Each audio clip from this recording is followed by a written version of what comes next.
ከኑሮ ውድነቱ ጋር አብሮ መሄድ የቅቅል ተፈርሾና ቅቅል እንዴት እንደምታዘጋጁ ዛሬ ያሳያችኋለሁ። ይህን ምግብ ለማዘጋጀት ብዙ ወጪን ስለማይጠይቅ በበዓላት ወቅት ግብአቶች ሲወደዱ ይህን ምግብ ማቅረብ ትችላላችሁ። ይህ የምግብ አይነት በተለምዶ አባጮማ ይባላል። አባጮማ ለምን እንደተባለ የምታውቁ የመለኛ ተከታታዮች ካላችሁ አስተያየት መጻፊያው ላይ ጻፉልን። ዛሬ ምግቡን ለማዘጋጀት ከተጠቀምኳቸው ግብአቶች በተጨማሪ ሌሎች ተጨማሪ ግብአቶችን አስገብታችሁ ማዘጋጀት ከፈለጋችሁ የተለያዩ የአትክልት አይነቶችን መጨመር ትችላላችሁ።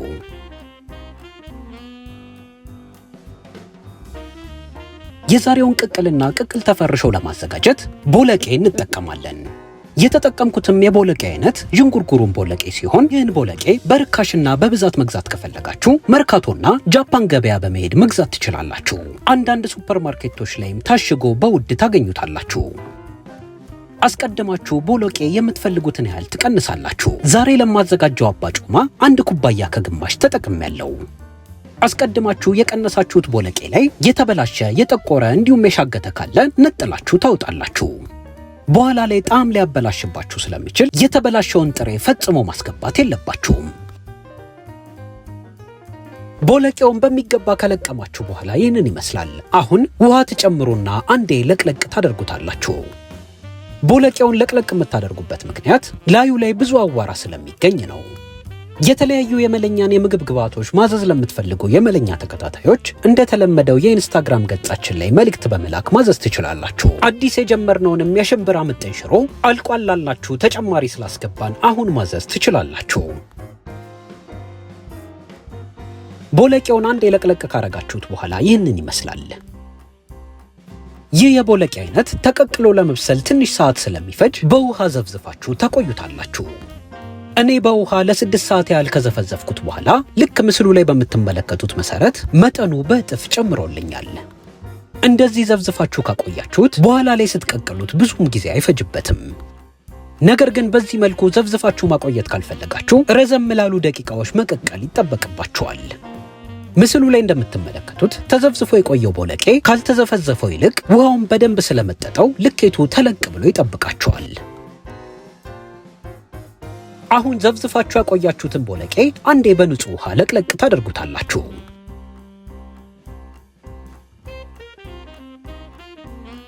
ቦለቄውን በንጹህ ውሃ ለቅለቅ ካረጋችሁት በኋላ ይህንን ይመስላል። አሁን ከምንጠብሰው አትክልት ጋር እኩል እንዲበስልልን ለብቻው አስቀድመን እንቀቅለዋለን። ያዘጋጃችሁትን ቦለቄ ሰፋ ያለ ብረት ድስት ላይ ትገለብጡና ውሃ ጨምራችሁበት የምድጃችሁን የሙቀት መጠን ከፍ አድርጋችሁ ከ20 እስከ 30 ደቂቃ ያህል ትቀቅሉታላችሁ። ይህ ደቂቃ የሚወሰነው እንደ ምድጃችሁ ጥራትና ፍጥነት ነው። በተጨማሪ ቦለቄውን ማብሰል ያለባችሁ ሙሉ ለሙሉ እስኪበስል ሳይሆን መካከለኛ የመብሰል ይዘት ይዞ እስኪበስል ድረስ መሆን አለበት። ምስሉ ላይ እንደምትመለከቱት ቦለቄው እየተንተከተከ ሲሄድ አረፋ እየተፋ ይመጣል። ይህን አረፋ ሰፊ ጭልፋ በመጠቀም እያነሳችሁ ከላይ መድፋት ትችላላችሁ። የምትቀቅሉት ቦለቄ እየበሰለ ሲሄድ ልክ ምስሉ ላይ እንደምትመለከቱት እየወፈረና አንዳንዱ ደግሞ ቅርፊቱ እየተነሳ ይመጣል። በምትፈልጉት ይዘት ሳይበስልላችሁ ውሃውን ከጨረሰባችሁ ከላይ የፈላ ውሃ ጠብ ጠብ እያደረጋችሁ ማብሰል ትችላላችሁ። ባልኳችሁ መሰረት ከበሰለላችሁ በኋላ በማጥለያ ታጠሉትና ከላይ ቀዝቃዛ ውሃ ታፈሱበታላችሁ። ቀዝቃዛ ውሃ የምታፈሱበት ምክንያት ቅድም ያያችሁትን አረፋ ለማስለቀቅ ያህል ነው። አሁን ሰፋ ያለ ድስት ታዘጋጁና 4 የሾርባ ማንኪያ የምግብ ዘይት ከላይ ትጨምራላችሁ። ዘይቱ ከጋለላችሁ በኋላ 2 በቀጫጭኑ የተከተፈ ካሮት ከላይ ታስገባላችሁ። የምትጠቀሙት ካሮት በሚገባ የታጠበ የተላጠና ግንዱ ወጥቶለት በቀጫጭኑ የተከተፈ መሆን አለበት። ካሮቱን በቀጫጭኑ ከከተፋችሁት ቶሎ ይጠበስላችኋል። እንደየፍላጎታችሁም ካሮቱን የተለያየ ቅርጽ አስይዛችሁ መክተፍ ትችላላችሁ። ነገር ግን እኩል እንዲበስልላችሁ ሁሉንም በእኩል ልኬት መክተፍ እንዳዘነጉ። አሁን ካሮቱ ቶሎ እንዲጠበስላችሁ ከድናችሁ ለተወሰነ ደቂቃ በእንፋሎት ታበስሉትና ከፍታችሁ ደግሞ ታማስሉታላችሁ። ካሮቱን ጠብሳችሁ ልክ ቀለሙን መቀየር ሲጀምር ከላይ 2 በቀጫጭኑ የተከተፈ ቀይ ሽንኩርት ታስገባላችሁ። ቀይ ሽንኩርቱም ልክ እንደ ካሮቱ ቶሎ እንዲጠበስላችሁ በቀጫጭኑ መክተፍ እንዳዘነጉ። እዚህ ጋር እኔ ከተጠቀምኳቸው የአትክልት አይነቶች በተጨማሪ ሌሎች የአትክልት አይነቶችን መጠቀም ከፈለጋችሁ ለመብሰል የሚፈጅባቸውን ጊዜ እየመጠናችሁ ከሽንኩርቱ በፊት መጨመር ትችላላችሁ። ለምሳሌ ድንች የምታስገቡ ከሆነ ልክ እንደ ካሮቱ በቀጫጭኑ ከትፋችሁ ከካሮቱ ጋር አብራችሁ መጥበስ ትችላላችሁ። የጨመራችሁት ሽንኩርት ተጠብሶ ቀለሙን መቀየር ሲጀምር ግማሽ የሾርባ ማንኪያ ላም ተደርጎ የተፈጨ ነጭ ሽንኩርት ከላይ ተጨምሩና በሚገባ ትቀላቅሉታላችሁ። ነጭ ሽንኩርቱ ለምታዘጋጁት አባጮማ ቆንጆ ጣዕም ስለሚሰጥላችሁ እዚህ ጋር ብትጨምሩ ትመክራችኋለሁ። የምትጨምሩት ነጭ ሽንኩርት በጣም እንዳይጠነክር ከፈለጋችሁ ከዚህ በፊት ያሳያችሁን የነጭ ሽንኩርት ዱቄት መጠቀም ትችላላችሁ። አሁን ትንሽ ውሃ ጠብ ታደርጉና የማጣፈጫ ቅመሞች ታስገባላችሁ።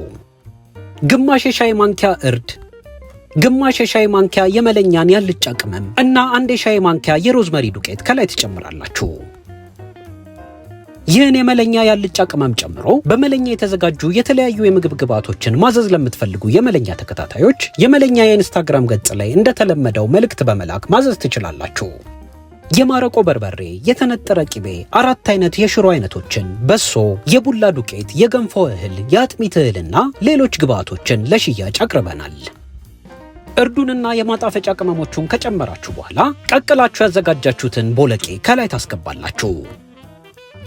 ቦለቄውንም ከአትክልቱ ጋር ለተወሰነ ደቂቃ በሚገባ ትጠብሱታላችሁ። ቦለቄውን እንደዚህ የምትጠብሱበት ምክንያት የጨመራችሁት ቅመም ውስጥ ድረስ እንዲገባላችሁ ነው። በተጨማሪ በከፊል በዘይት ሲጠበስ ቆንጆ የሆነ ጣዕም ይሰጣችኋል። እንደ ማጣፈጫነት ከተጠቀምኳቸው የቅመም አይነቶች በተጨማሪ ሌሎች የቅመም አይነቶችን መጨመር ከፈለጋችሁ መጨመር ትችላላችሁ። የተለያዩ የቅመም አይነቶችን እንዴት በቀላሉ በቤት ውስጥ ማዘጋጀት እንደምትችሉ መማር ከፈለጋችሁ እሱንም እዚሁ ገጻችን ላይ በተለያየ አማራጭ ታገኛላችሁ።